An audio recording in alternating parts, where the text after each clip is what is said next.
Okay, now that we have the crank arm off, we can put the new crank arm on. Basically what you want to make sure is that this is a square taper bottom bracket. It's probably one of the most common. There's other tapers, so meaning what this piece is right here. And there's also different cranks, especially modern cranks. They are installed and taken off differently. So you want to make sure that that if you are installing or taking off a crank, that if you're doing it this way, that it's a square taper. So make sure you put the arm back on correctly, so it's opposite of the other arm. You don't want to do something like this, where you will not be able to pedal very well. So just press it back on, making sure that this is all clean. Make sure that the taper is all clean before you put it back on, and that the actual crank arm is nice and clean. So put it back on. Take your crank arm bolt, which this is the 8mm crank arm bolt.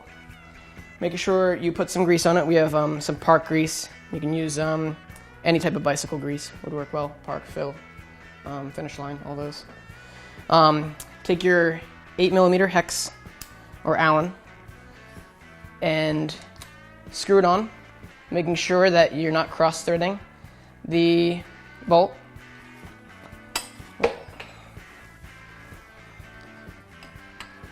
So when it's nice and snug and you get the long arm part of the tool and start to wrench it down.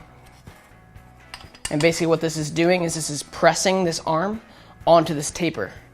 So since it's tapered, it's kind of pushing up onto it.